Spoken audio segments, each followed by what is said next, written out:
The morning after her sister's wedding, Cecily Bramwell found the diary. She had not been looking for it. She had come to the small sitting room at the rear of Thornfield House at 6:30, when the other guests were still sleeping off the champagne and the musicians had long since gone home, because she could not bear to lie in the narrow bed assigned to her and listen to the silence where celebration had been. The fire in the grate had burned to gray ash. The room smelled of spent candles, and the particular sweetness of white roses past their best. Cecily had meant only to sit for a moment, to gather herself before the carriages came and took everyone home, to breathe the cold air that slipped in beneath the window frame, and remember that she was composed, that she was glad, that her sister's happiness was her own. The prayer book had been left on the small table nearest the window, its cover soft with age, its edges gilded a little thin. It had belonged to their mother. Cecily recognized the worn patch on the spine where a thumb had pressed it open to the Psalms 1,000 times. She picked it up, thinking to return it to her sister before the morning was over, and that was when the pages fell apart in her hands to reveal what had been folded inside them. A single sheet of cream paper, the handwriting familiar and not familiar at once, the way a face is familiar in a dream. Her sister Honoria's hand, looping and impetuous, exactly as it always had been, dated 3 months earlier. She should not have read it. She read it. If she had been asked afterward what the precise sensation was, she could not have said clearly. Not shock, quite. Something older and heavier than shock, the feeling of a stone settling into water with a certainty that it would not rise again. The words were not addressed to her. They were addressed to no one, or to the page itself, the way a diary speaks when a woman does not dare speak to a living face. And they said, in Honoria's own loops and dashes, that the Earl of Farwick was not what she had chosen, that she had let herself be managed into an arrangement that suited everyone around her exceedingly well, that the man she had smiled at across the Whitmore Ballroom for 3 consecutive Tuesdays in November was not the Earl at all, but his younger brother, Mr. Percy Wyndham, and Percy Wyndham had no title and no estate and no prospect of either. And so the elder brother's offer had been accepted, and the diary page had been folded into the prayer book, and Honoria had walked to the altar that previous morning in a gown of Brussels lace, and said what was required. Cecily folded the paper back exactly as she had found it, and replaced it in the prayer book, and set the prayer book back on the table, and walked to the window. She stood there until the light changed from gray to white, her hands folded at her waist, her breath even. What she felt she would not name. She was a woman of 23 who had learned some years earlier that feeling and acting on feeling were different operations entirely, and that the interval between them was where one either grew or was destroyed. The Earl of Farwick she had met only 3 times. He was not a cold man, precisely, but he was a precise one, a man whose face gave little and whose words were measured as carefully as a solicitor's. She had thought him handsome in an austere way. She had not allowed herself to think more than that, because Honoria had told her in the early autumn that she believed she had made an impression on his lordship at the Whitmore Tuesdays, and Cecily had accepted this news with a smile that she had afterward examined in the glass and found to be genuine enough. She had known, in the vague way one knows things one does not examine directly, that the Earl had looked at her more than once at those same assemblies. She had not permitted herself to count the glances. Now the glances arranged themselves differently in memory. Now they looked like something she had refused to name. She heard the household beginning to wake above her. Footsteps on the boards. A maid's voice, low and efficient. The smell of wood smoke from the kitchen quarter. She smoothed her gown, which was the dove-gray morning dress she had worn for traveling. Neat and plain and entirely insufficient for the cold of the room. She did not move to find a shawl. She was, to the guests and family of Thornfield House, simply the sister. The younger sister, the unmarried one. The sensible one who had managed the details of the wedding with such quiet competence that no one had troubled themselves to thank her for it. She had written the cards, arranged the flowers, corresponded with the caterer's man, and sat in the third row at the church with her gloves pressed together in her lap, and her face composed into the expression that was expected of unmarried young women at weddings. That was all she was, here. She understood it perfectly. The prayer book sat on the table. She did not look at it again. 3 months later, she arrived at Wyndham Park. The invitation had come not from the Earl, but from the Countess Farwick, his mother, which was itself a signal. Lady Farwick collected useful women the way other people collected watercolors, admiring them briefly and then finding somewhere adequately dim to put them. Cecily had been invited because she was, it turned out, the sort of person an aristocratic household needed in November, when the annual house party required someone to manage the correspondence, correct the seating arrangements, play tolerably at the pianoforte, and ask for nothing in return. She had accepted because she needed the small income that accompanied such invitations, dressed in the name of a companion's fee, and because she was not in the habit of refusing things simply because they cost her something. Wyndham Park was large and cold in the way of old houses, its stone darkened by 2 centuries of English rain, its corridors long and its draughts deliberate. The main entrance hall rose 2 full stories, and the portraits of previous earls looked down from their frames with the settled composure of people who had never once been surprised by life. Cecily arrived in the housekeeper's carriage on a Tuesday afternoon in early November, in the company of 2 other women who had been similarly recruited, a widow named Mrs. Halford, who supervised household accounts, and a Miss Peck, who was employed as secretary to Lady Farwick's considerable correspondence. They were shown to the east wing by a young footman who walked quickly and did not speak. The room assigned to Cecily was small and faced north, which meant it received the kind of light that was adequate rather than welcoming. She noted the narrow bed, the deal writing table positioned beneath the window, the washstand with its blue-painted basin, and the single candle in a plain brass holder. She noted also, with the efficiency of a woman who had moved between borrowed rooms for 4 years, that there was no lock on the door that communicated with the adjoining chamber, and she requested one from the housekeeper, a tall woman named Mrs. Grantley, who looked at her with the particular expression of a senior servant evaluating a temporary one. Whatever she saw in Cecily's face was apparently satisfactory, because she sent a footman with the lock before the supper hour. Cecily fixed it herself. She was not incompetent with simple mechanisms, and she had learned not to wait for men to do the small practical things when she could do them alone. That first evening she ate with Mrs. Halford and Miss Peck in the servants' dining room, which was not precisely the servants' dining room, but rather the small parlor set aside for the class of employee that was neither quite upstairs nor quite downstairs, a distinction the house maintained with considerable care. The food was plain and good. Mrs. Halford talked about her previous situation with a thoroughness that Cecily found both exhausting and informative. Miss Peck said very little, ate quickly, and excused herself before the pudding. Cecily drank her tea and looked out the window at the November dark settling over the park, and told herself, with a firmness she had perfected over years of needing it, that she was here to work, that the work was straightforward, and that 3 weeks would pass without incident. Cecily had not been told whether the Earl would be in residence.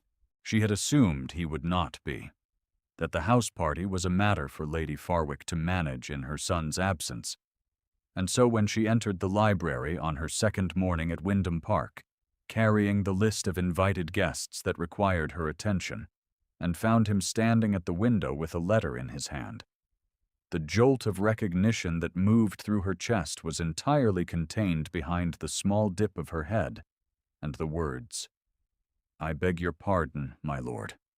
I was not aware you were here." He was 34 years old. She had not known this when she had seen him before.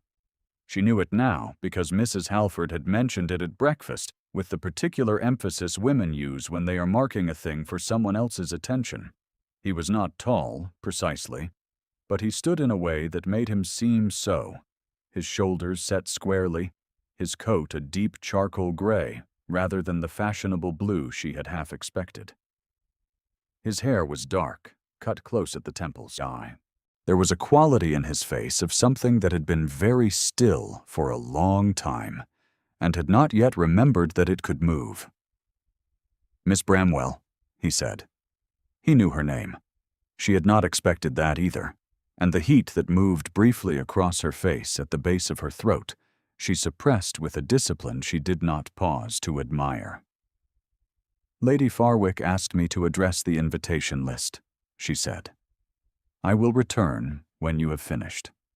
"I have finished," he said, and set the letter on the desk without folding it, and moved to stand by the fireplace instead, which was the distance of a full room from where she stood. She took this as the permission it was meant to be, and sat at the small writing table and opened the list, and did not look at him. He did not leave. She was aware of this in the way one is aware of weather through a wall, not quite seeing it, not quite able to ignore it. He did not speak, did not read, did not perform any of the usual actions of a man in his own library. He stood at the fireplace with his hand resting along the mantelpiece and looked at something she could not identify.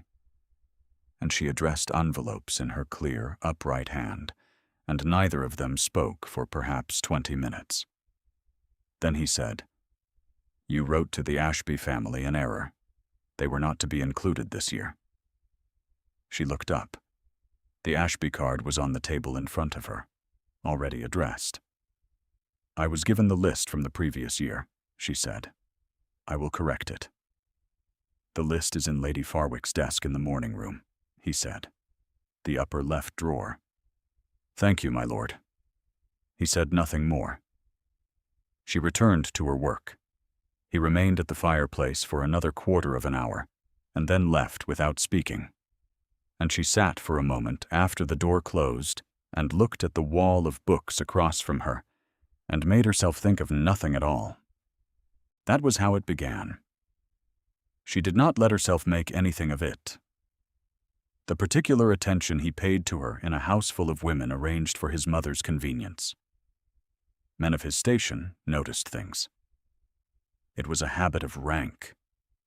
She had seen it in her father's friends, the way authority taught itself to observe whatever entered its sphere, not out of feeling, but out of the same instinct that kept a good estate manager watching the fields.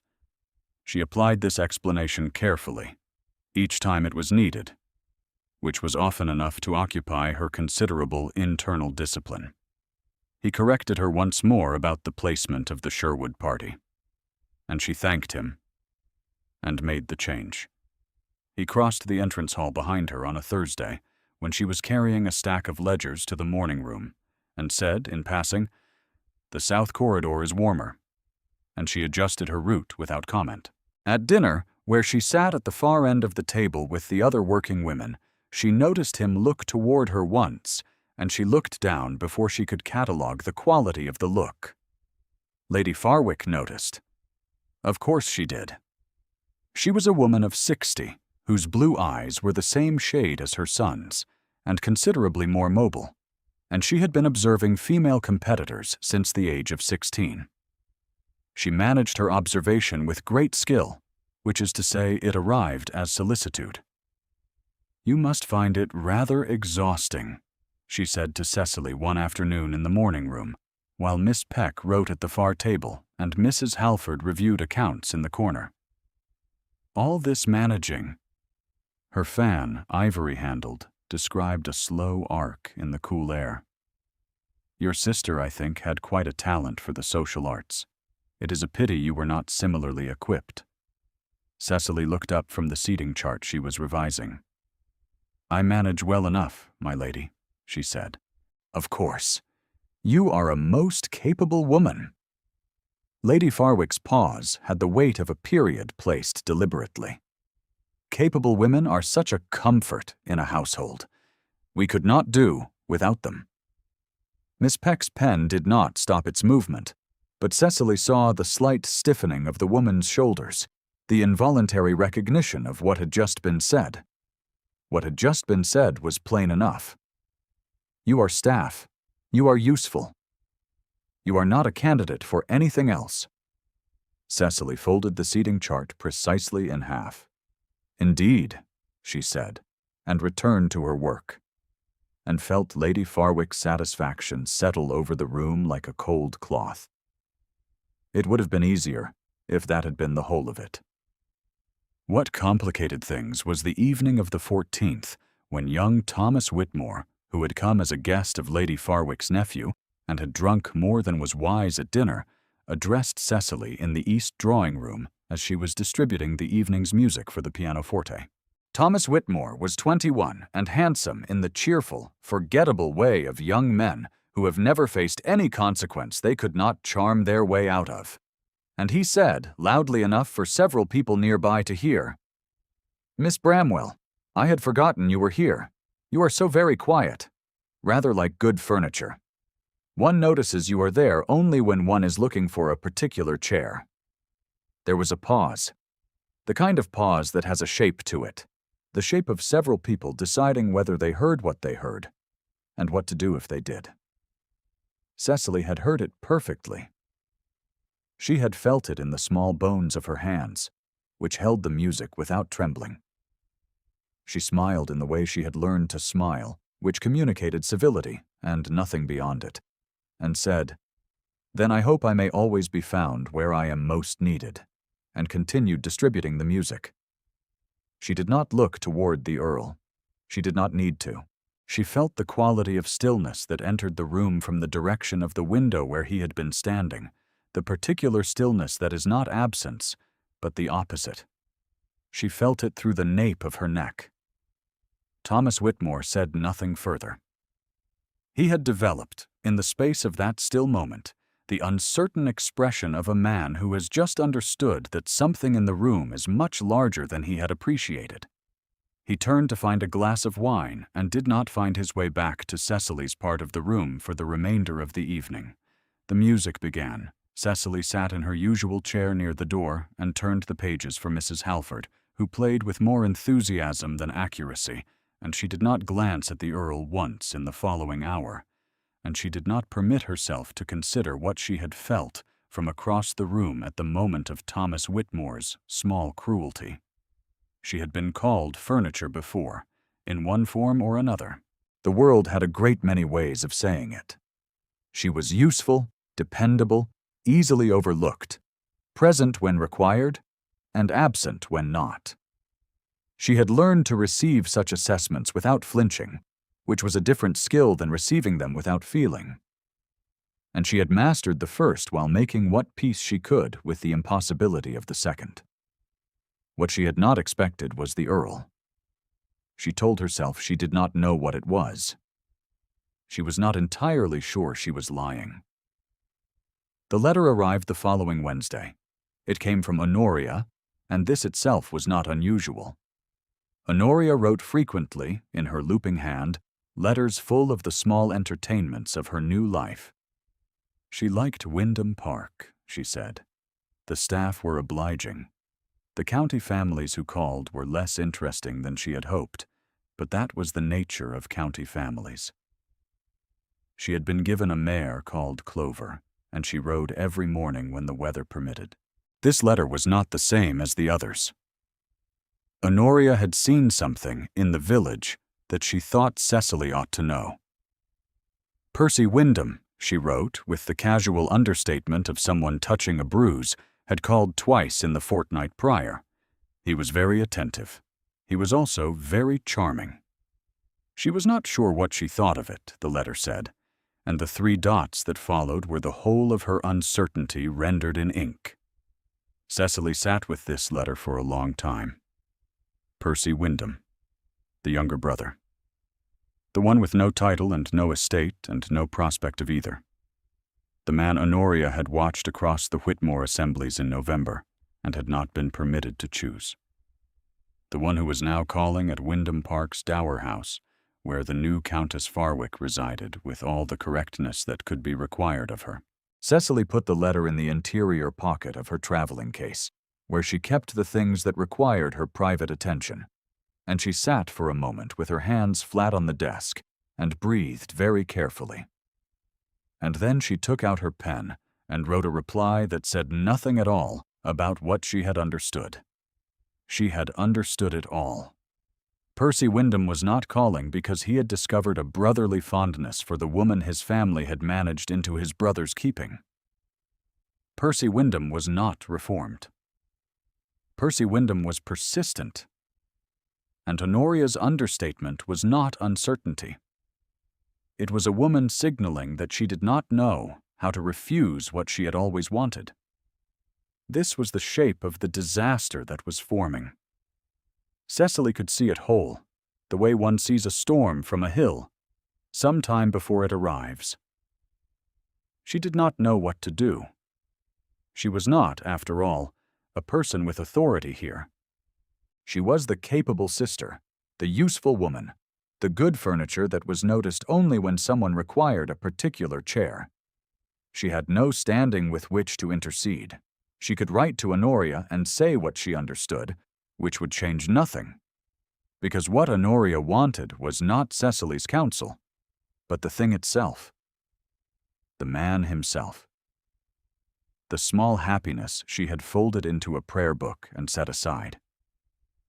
She could say nothing, and watch the shape of the storm from a distance, and hope it passed. She did neither. She went to the library, because there was work to be done there, and found it empty, and sat down at the small writing table, and began to address the final round of guest cards, and made herself focus on the work in front of her, until the particular quality of the air in the room changed. He had come in quietly. He did that, she had noticed. The Earl moved without announcement, as if he had trained himself out of the habit of being heralded, which was the opposite of what rank usually produced in a man. She did not look up immediately. She finished the address she was writing. Then she said, "My lord," and set down her pen. "You have had news," he said. "Not a question." She looked at him. He was standing, as he often stood, near the fireplace, though the fire was not lit at this hour. His face was its usual, composed plane, but there was something in his eyes that had been there since the evening of Thomas Whitmore's comment, a particular quality of attention that she could not classify as anything other than what it appeared to be, which was concern. She was not accustomed to being the subject of concern. She did not know where to put it. "A letter from my sister," she said. He said nothing. He waited with the patience of a man who understood that some information required time to arrive. "She is well," Cecily said. "She is."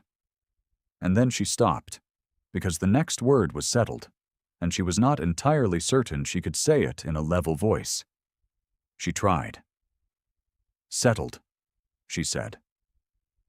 He studied her for a moment, and she held his gaze because she had learned that looking away was the gesture that gave the most away, the gesture that confirmed everything one was attempting to deny. "You are not satisfied that she is well," he said.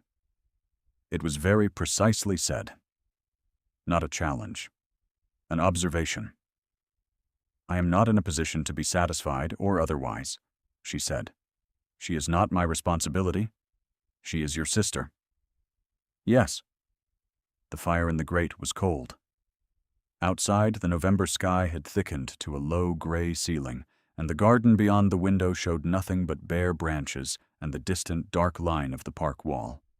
She could hear, very faintly, a piano playing somewhere in the upper floors, one of the other guests practicing the same passage again and again. "Percy has been calling on her," Cecily said, and was surprised to hear herself say it. The silence that followed was of a different quality than those that had come before. She looked at the Earl and saw that he had not been surprised. His face had not moved, but there was something in the set of his jaw, a tightening that she might have missed if she had not been paying the kind of attention she had not given herself permission to pay. He had known. She thought about this for a moment. "You have asked him to stop," she said. "I have spoken to him," he said, which was not quite the same thing, and she noted the distinction. "He has not listened." "Percy is," he said, and paused, and seemed to choose the next word carefully. "Determined."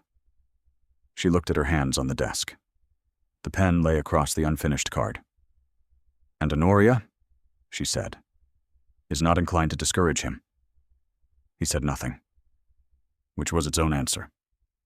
She thought of the prayer book, the looping hand, the 3 months between that morning and this room. She thought of all the ways a thing can be settled and still not be at rest. "My lord," she said. "What do you want?" The question fell into the room with a clarity she had not entirely intended, and she felt her own heartbeat in her throat at the silence that followed it. She had not meant it the way it had landed. She had meant to ask what outcome were they both here to prevent or accept. She was fairly sure he understood this. She was also aware, with an acute and inconvenient honesty, that the question was not only that. He turned from the fireplace and walked to the writing table, not quickly, but with the deliberate step of a man who has decided something. And he stood at the far edge of it, perhaps 3 feet from where she sat, and he looked at her with an attention so direct that the base of her throat went warm. "I want," he said, his voice low and very level, "what I should have had the sense to pursue in November." She did not look away. She could not have said afterward whether this was courage or whether it was simply that she had used up her allowance of careful looking away. "November," she said, "at the Whitmore assemblies." A brief pause. "You were there?" "I was there," she said. "So was my sister." "Yes," he said. "So was your sister." The piano upstairs stopped and did not resume.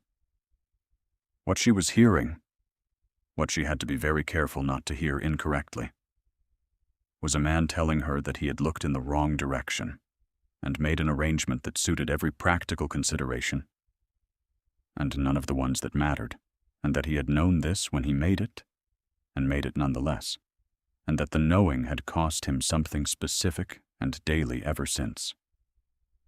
She heard all of this in 4 words and 2 pauses. She did not allow herself to feel what she felt. She held it at arm's length and examined it from that distance, the way one handles something that might be fragile. "What would you have me do with this information?" she said. He looked at her steadily. "I would have you tell me," he said, "whether anything remains to be done." It was a precise and careful question. She was a precise and careful woman. She understood it completely. What it meant was an inquiry into whether she was unavailable or indifferent or committed elsewhere, or whether the answer was simply no. What it meant was that he was not asking her for anything, that he was asking whether he had any right to ask, which was altogether different. What it meant was that whatever authority his title carried, he was not using it here, was not deploying rank as a substitute for inquiry, was standing at the edge of her writing table like a man who had set aside every advantage he possessed and was waiting with empty hands. She had not expected empty hands. She looked at the pen on the desk, the unfinished guest card, the evidence that she was, in this house, a working woman performing a specific and limited function. There is a difficulty, she said. My brother. Your brother, she said, and my sister. If you and I were to... She stopped. If matters between us were to develop in any way, it would complicate enormously what is already a situation of considerable delicacy. Your mother would object to it regardless. She would object even more strenuously if it drew attention to what Percy is doing. My mother, he said, objects to a great many things. I find I have become less concerned with her objections than I once was. There was something very nearly wry in the way he said it, the first thing he had said to her that was not entirely serious, and she felt it move through her chest in a way she did not immediately have a name for. That is easy to say, she said. Yes, he said. It is. He looked at her. It is less easy to act on. You may have noticed. She had noticed. She had been noticing, with the part of herself that she did not permit to do much of its noticing aloud, for 3 weeks. She thought of the prayer book. She thought of Honoria's looping hand and the 3 dots that stood in for everything Honoria could not say in words. She thought of the particular quality of wrong that accumulated when people arranged themselves according to what was convenient rather than what was true. I think, she said, that Honoria should be permitted to make her own choice. He was quiet for a moment. So do I, he said, even if that choice is your brother. A longer pause. Even so. That will cost you, she said. Your mother will find it deeply inconvenient. I know what it costs, he said, and said nothing more. And the way he said it suggested that he had been calculating the cost for some time. She looked at him. He looked at her. There is, she said carefully, the matter of what Lady Farwick will say when she understands why the living arrangements at Wyndham Park's dower house have become complicated. She will say a great deal, he said, and you are prepared for that. He said, yes, provided, and stopped, and looked at her with an intensity that had not been there a moment before, or rather that had always been there, and was only now entirely unguarded, that there is something worth the saying of it. She was quiet. She looked at her hands. She turned them palm upward on the desk, a small and involuntary gesture, and she looked at them for a moment, the ink stain on her right forefinger, the small scar at the base of her left thumb from the winter she had helped with the harvest accounts, and caught herself on a ledger's clasp. Cecily, he said. She had not given him leave to use her name. He had used it with the particular care of a man who knows he has crossed a line and is crossing it deliberately, who will answer for it if required. She looked up. I should like, he said, to call on you. Not ask permission for the calling. Not solicit the approval of her absent father or the invisible weight of Lady Farwick's opinion. Simply to state it plainly, as a desire that was also a question, and to put the question in her hands. She was 23 years old. She had been managing other people's houses and other people's occasions and other people's happiness for 4 years. She had written the cards and arranged the flowers and sat in the 3rd row and composed her face into the expression that was required of her, and asked for nothing, and received, accordingly, nothing.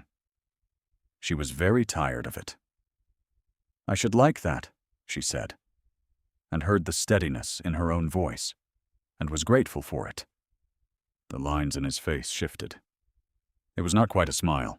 It was something more careful than a smile, something that had not yet decided it was allowed to be what it was. She thought it might be, in time, quite a different thing than she had first believed was possible in a face so accustomed to stillness. There is still, she said, the matter of your mother. Yes, he said. And Percy? Yes, he said, and looked at her steadily. Will you trust me to manage those matters? She considered this for a moment. She was not a woman who trusted easily, which was not quite the same thing as being a woman who distrusted. She was a woman who had learned to observe carefully before she committed herself. And what she had observed in 3 weeks of this man in this house was someone who moved with the deliberateness of thought and who said what he meant, and who had, at the moment of Thomas Whitmore's small cruelty, gone still with a quality that she recognized now, looking back on it, as restrained fury on her behalf.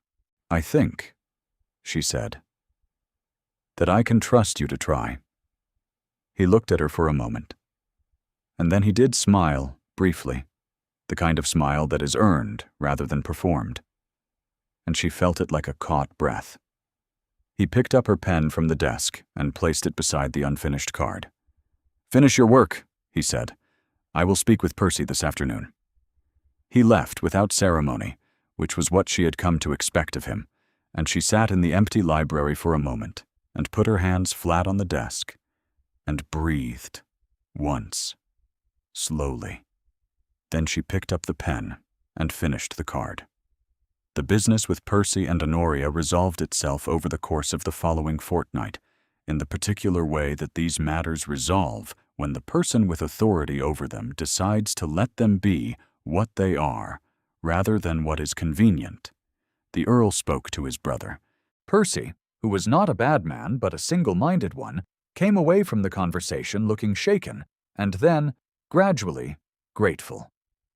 The Earl then wrote to Honoria directly, which was an act of such protocol-bending frankness that Lady Farwick, when she discovered it, had to be given a full half-hour alone in her sitting room before she was capable of sensible speech.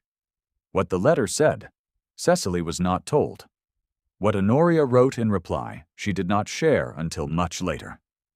What she did know was that within 3 weeks, Percy Wyndham rode to the Dower House and asked, properly and with witnesses, whether Lady Farwick the Younger would consent to receive his calls, and that what Lady Farwick the Younger said, quietly and without hesitation, was yes.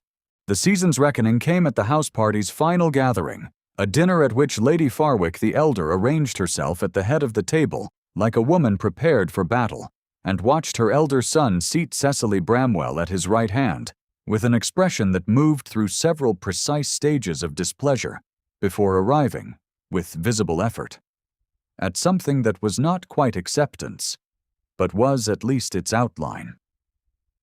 Lady Farwick said, near the end of the first course, "Miss Bramwell has been so very useful to us this November." The room's attention shifted slightly, the way a weather vane shifts in a change of wind. The Earl set down his wine-glass. He looked at his mother with the direct blue eyes she had given him and said, "Miss Bramwell has done me a considerable service. Yes, I intend to ensure she has no further need to be useful to anyone else." The silence after this was the kind that has weight to it. Thomas Whitmore, 3 seats away, went a very specific shade of color. Mrs. Halford across the table pressed her lips together in the manner of a woman suppressing a smile. Miss Peck studied the tablecloth with great attention. Lady Farwick looked at her son. Then she looked at Cecily. Then she looked at something in the middle distance that appeared to require careful consideration. "I see," she said at last. It was not reconciliation. It was not warmth. It was 2 words spoken by a woman who understood, for the first time, that her script had reached its final scene without arriving at the ending she had written for it, and who was, beneath all her careful architecture of preference, perceptive enough to know when she had met the limit of what she could manage. Cecily met her gaze and held it, briefly, before returning her attention to the dinner before her. She did not permit herself the relief she felt. It would keep. By Christmas, Percy Wyndham had made his intentions in the direction of Honoria formally known to the Earl, who gave the matter his blessing in writing, with a gravity that was perhaps slightly in excess of what was strictly necessary, and which Percy, being Percy, did not seem to notice. Honoria wrote to Cecily a letter that was 3 pages long, and contained in its 3rd paragraph a small and entirely private acknowledgment of what had been found in the morning sitting room, and what it had cost them both, and what it had also, in its way, set in motion. There was no apology in it. There was something better than apology. There was recognition. The prayer book came back to Cecily's keeping in February, when Honoria sent it with a note that said only, "I believe this belonged to Mother. It should be with you." Cecily set it on the mantelpiece of the small sitting room that had been given over to her own use at Wyndham Park, in the East Wing where she had arrived as a working woman, and where she now resided as something else entirely. She had not looked inside it. She knew the page was gone. She had removed it herself that first morning in November and put it in the fire. Not out of concealment, but out of the understanding that some things, once they have done their work, deserve to be released. The Earl called on her that afternoon, as he had taken to doing when his correspondence was finished, arriving without ceremony, and settling into the chair across from hers, with the ease of a man who has discovered, late, that a particular room is where he prefers to be. He saw the prayer book on the mantelpiece, and looked at it for a moment. "Your mother's," he said. "Yes," she said. "It was. It should have been with me some time ago." He looked at her with the particular attention she had learned to receive without looking away from, which had taken her the better part of 3 months, and which she did not think she would ever entirely master, because it still moved through her chest in a way she had no adequate vocabulary for. "Are you well?" he said. It was not a social inquiry. It never was with him. "I am," she said. "I am, in fact, entirely well." He extended his hand across the space between their chairs. She looked at it for a moment, at the familiar lines of it, and then she took it, and the warmth of the contact moved through her with the particular steadiness of something she had been cold without long enough to have stopped noticing the cold. They sat in the small sitting room in the winter light with the prayer book on the mantelpiece, and the fire burning steadily, and the bare branches of the park visible through the window. And neither of them spoke for some time, because neither of them needed to. There had been a version of the world in which none of this had come to pass. She was capable of imagining it precisely, the version in which the prayer book had stayed closed, in which she had smoothed her gown and gone home from her sister's wedding and made something adequate of the life available to her. She did not allow herself to linger in that version. It was useful only as a measure of distance from where she now sat. Outside, the rooks that nested in the park's oldest oaks were settling for the evening, their voices carrying faintly through the glass. Mrs. Grantley had sent tea, and the cup stood cooling on the small table beside Cecily's chair, untouched, because some things matter less than others, and she had become, in recent months, considerably better at knowing which were which. The fire burned down. Neither of them moved to add to it. Outside, the first snow of the season had begun to fall. If this story has moved something in you that you did not expect to find moved, stay with that feeling. It is what all the best ones leave behind. The winter deepened. The snow settled on the stone walls of Wyndham Park and softened every hard edge of the gray stone. And in the small East Wing sitting room, the fire burned through the afternoon, and Cecily Bramwell held the hand she had not known she was waiting for, and the prayer book stood on the mantelpiece with its pages closed and its work, at last, complete.